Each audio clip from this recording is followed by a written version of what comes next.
Hello. I'm going to be reacting to uh, Ben Shapiro's U.S. President's hearing. Brain fog. Anyway, this came up while I was playing a game, and I started watching it. I was surprised on how much I agreed, so I decided to react to it. It is on 1.5 times speed because it's a long video, so I can't play it on 1 time speed. Also, I think he talks a little slow.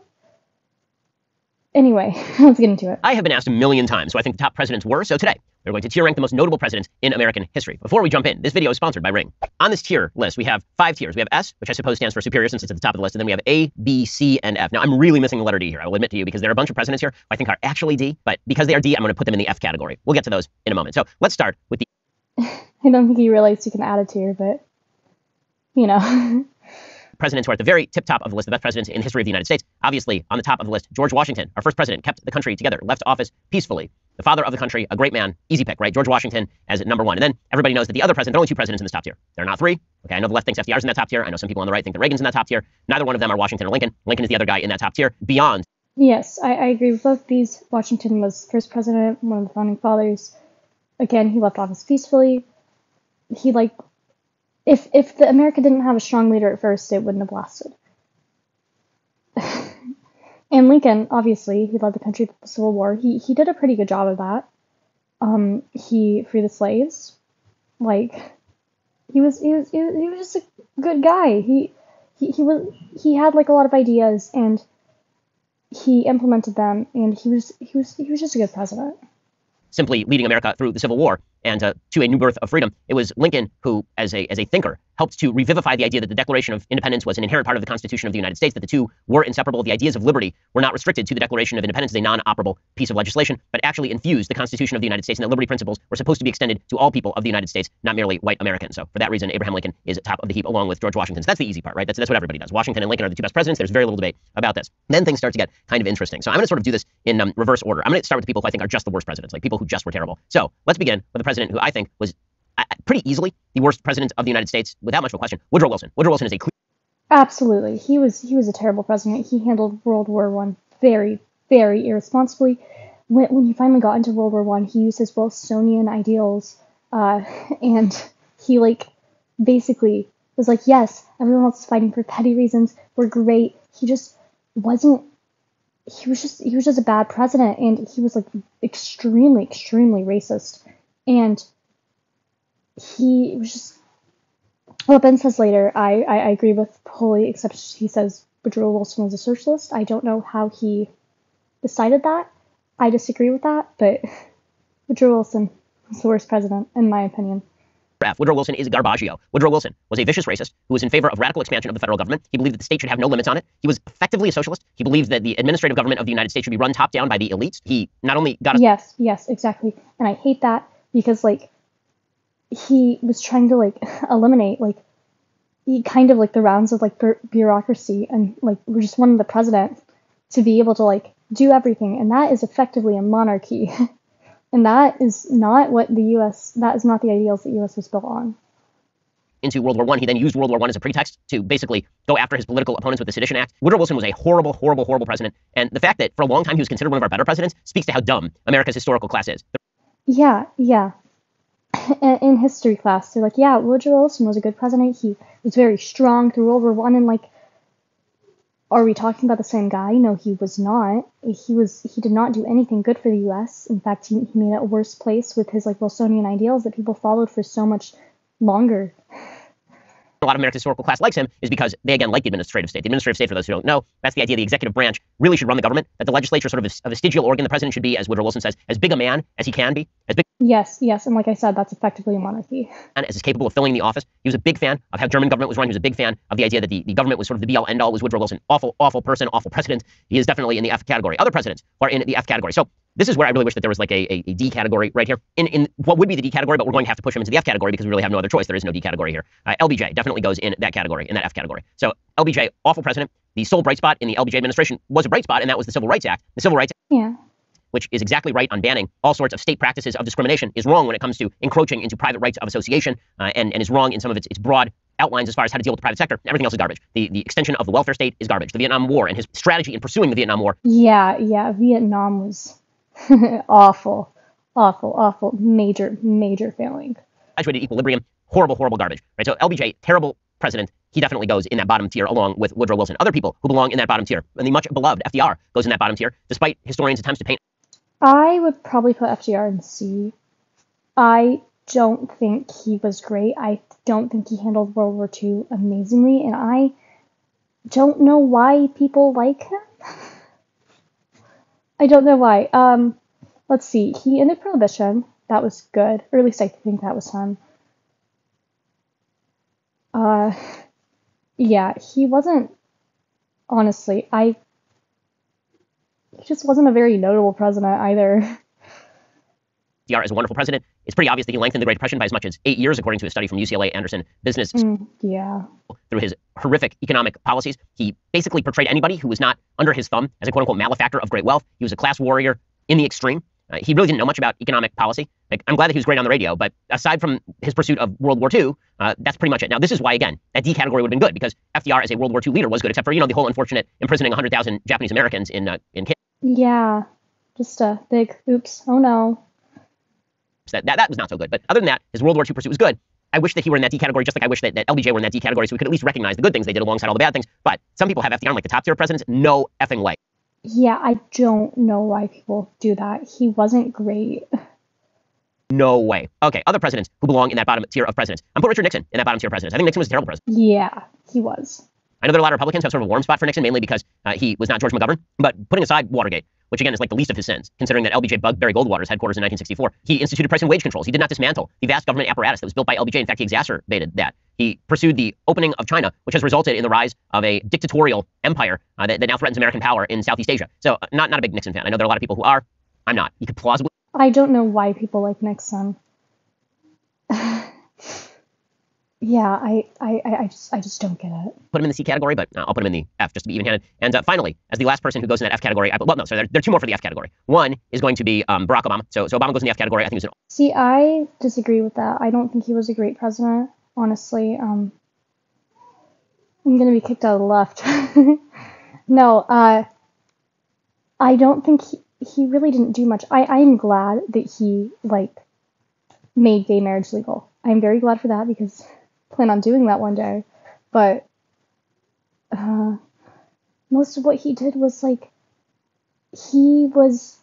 think he was too optimistic, and I would put him in C. But honestly, a big part of why he was elected was because, one, people vote for parties instead of politics. And two, because you know why.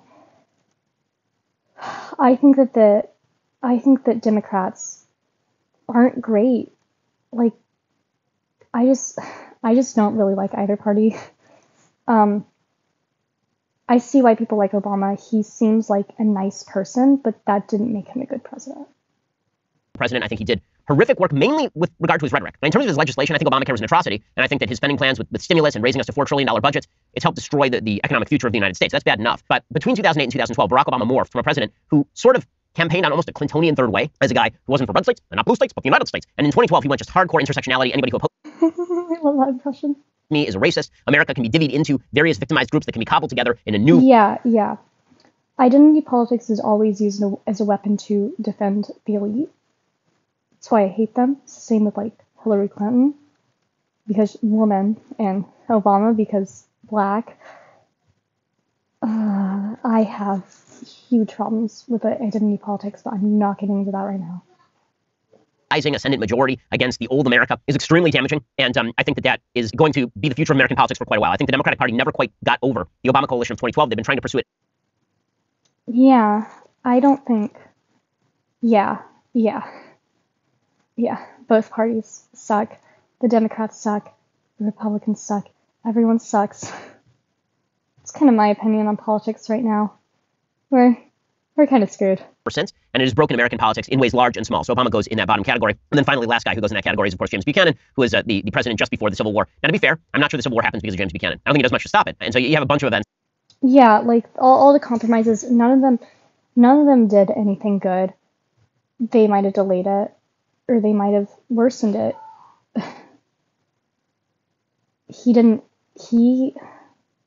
Honestly, we don't really learn much about him in history class. Happening outside of Buchanan's control doesn't mean he was a good president. He was a terrible president. Okay, so now we've got your top category. We've got the F category. Now we're going to do some people who are in the middle. So in the A category, which is just below S, we'll put Calvin Coolidge. So Calvin Coolidge, really underrated president, because Calvin Coolidge is the last I don't really know much about Calvin Coolidge in American history to truly understand that the presidency should not be a major factor in your life. Now, Calvin Coolidge was famously taciturn. They used to call him Silent Cal. There's a famous story about Calvin Coolidge where he was at some sort of dinner party, and a reporter came up to him, and she said to him, "Now, President Coolidge, I've just made a bet with somebody." And she said, "My bet is that I can make you say more than 2 words." And he said, "You lose." And that was sort of how... Yeah, I remember learning about that story in elementary school, and I thought it was so funny. Mostly because I was a really quiet kid in elementary school, and I was like super socially awkward, and I didn't have any friends. I just thought it was funny that, he was quiet and he was a president. But Coolidge also had a wonderful understanding of the Constitution and Declaration of Independence. He gave a speech on July 4th, and it's one of the great orations in American history about what America means and why the foundational principles of the Declaration of Independence had led to the prosperity of the United States. I can't really comment on his ranking of Calvin Coolidge because, again, I don't know much about what he did as president.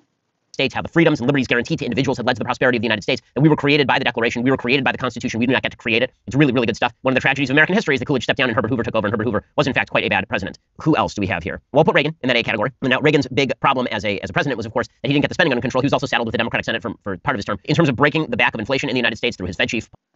I disagree with this. I don't think Reagan was a good president. I think the way he handled the AIDS crisis was very irresponsible.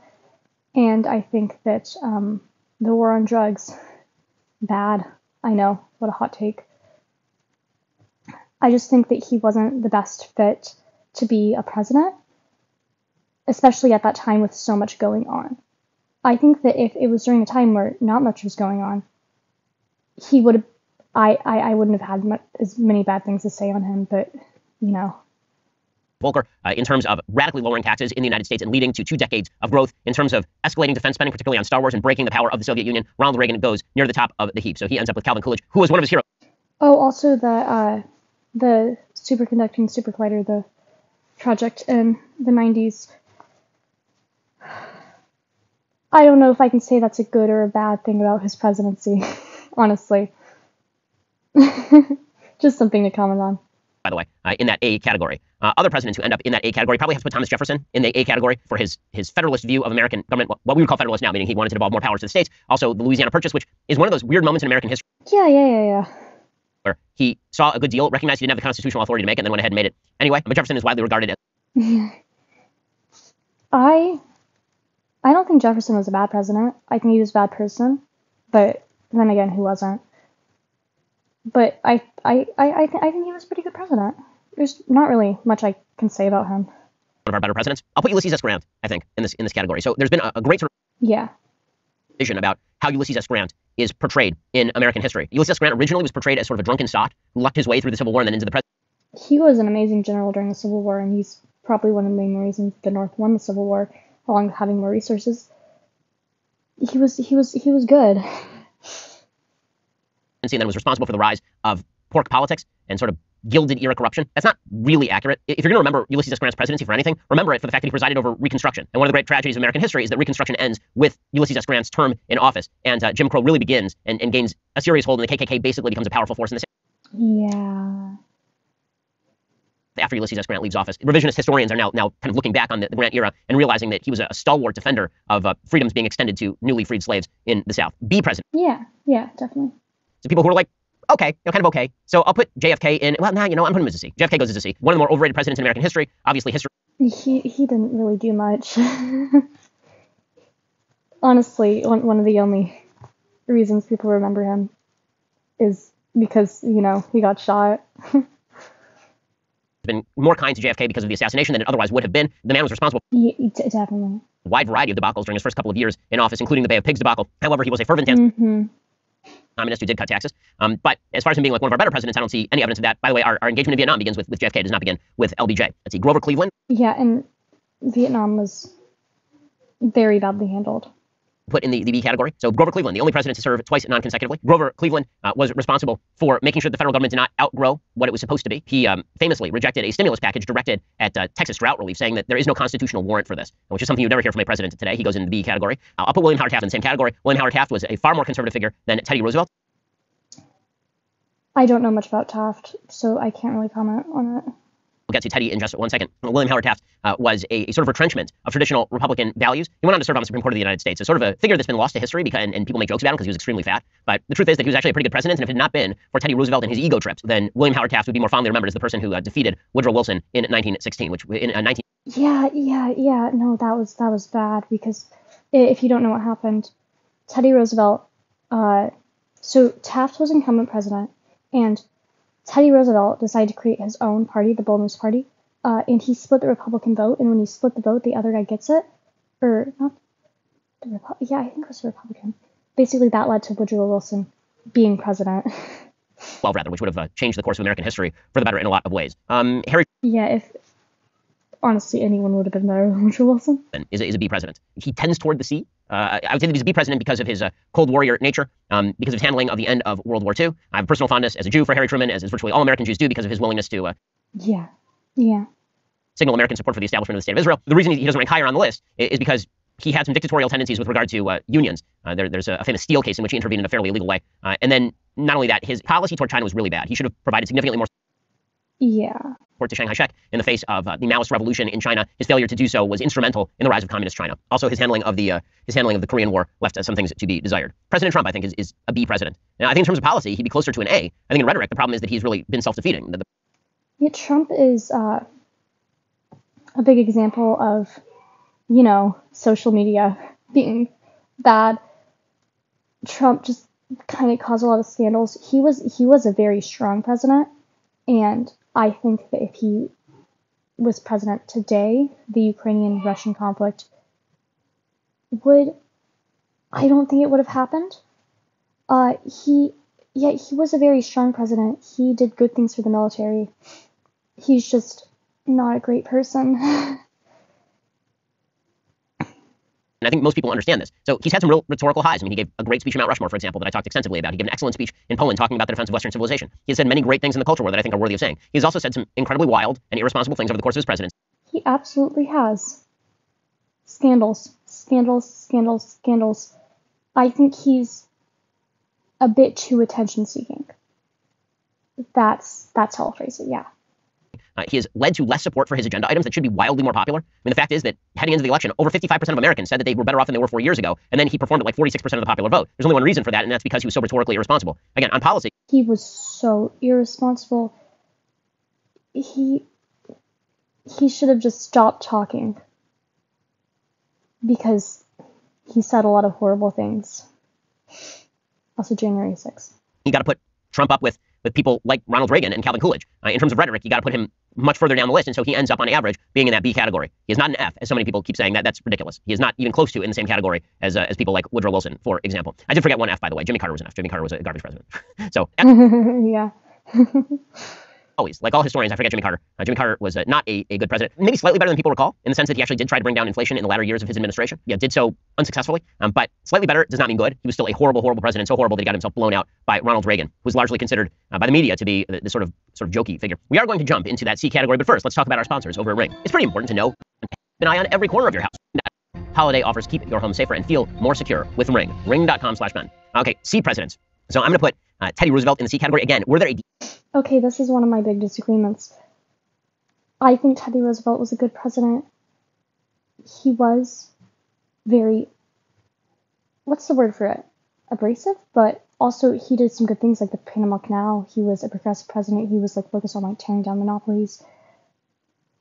I think that I think that he was a good president. I would have put him in A or B category. He would be in the D category. Teddy Roosevelt was the first progressive president. He foreshadowed Woodrow Wilson believed in the rise of the administrative state and this massive federal infrastructure. He pursued trust busting, which was really an irresponsible policy driven by populist need to break up big companies for no actual legal reason. I don't think that Teddy was a particularly good president.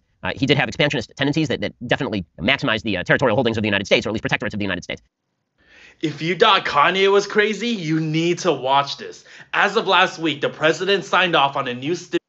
But overall, not a big Teddy Roosevelt fan. James K. Polk is an oft-neglected figure. He was responsible for widening the border.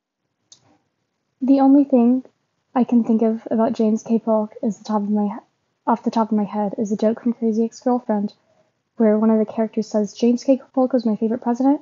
He said he was only going to do one term, and then he didn't run again. United States into Oregon and the beginnings of places like California in recognized. Oh, that was him. That was him. Oh. The Texas Republic, the Mexican-American War. He probably goes in the B category. Also, the only president in American history to run for one term and then win and pledge at the beginning, I'm only going to be a one-term president and leave. Which, honestly, that'd be... Yeah. More of that would be good. Calvin Coolidge ended up doing that, but I don't think he pledged to do that at the very beginning. Dwight Eisenhower, a lot of people would put him in like the A category. I would even put him as a C. I'm not a big fan of Dwight Eisenhower's foreign policy. I think that Dwight Eisenhower's foreign policy, which was supposedly realist, actually, in many ways, effectuated many of the problems that we see today in places like the Middle East. He supported the wrong side in the Suez Canal crisis. He basically did nothing as the Russians steamrolled the Hungarians during the Hungarian Revolution in 56. I'm actually not a huge Dwight Eisenhower fan. Overrated. And then finally, in C presidents, I'm going to put George W. Bush as a C-level president. And that's largely because of the last 3 years of his administration. He started... Wait. I can't remember if he's 9/11 or not. Is he? Off as a sort of compromise figure. And then he became the guy who led us through 9/11 in what I think was... Yeah. War on terror, very irresponsible. Heroic fashion. And then by the end of his term, when he was, saying that we had to step in and save capitalism by destroying capitalism, and when he was not taking on the subprime mortgage crisis, I think, in a responsible way, the big problem for Bush is that Bush was never capable of explaining himself and sort of assumed that history would explain him for him, and I just don't think that's ever a good strategy. Okay, so there you have 22 presidents. I wonder where he would have ranked Joe Biden. I would put Joe Biden in C or D, maybe. I don't think anyone is a Joe Biden fan. I just think they want Trump to shut up. He doesn't do anything. He just kind of supports the status quo. He keeps talking about like stuff like legalizing weed, and then he just doesn't do anything. Or the Russian-Ukrainian conflict. He's going to be looked down upon in the future for that. I can predict it. He just doesn't do anything, and I think he's a bad president for that. Again, people just voted for him because Democrat and Trump sucks. They just want Trump to shut up. No, people look at me and they think I'm a Biden fan because I didn't care, but no. I was honestly surprised in how much I agreed with Ben Shapiro's ranking of the presidents.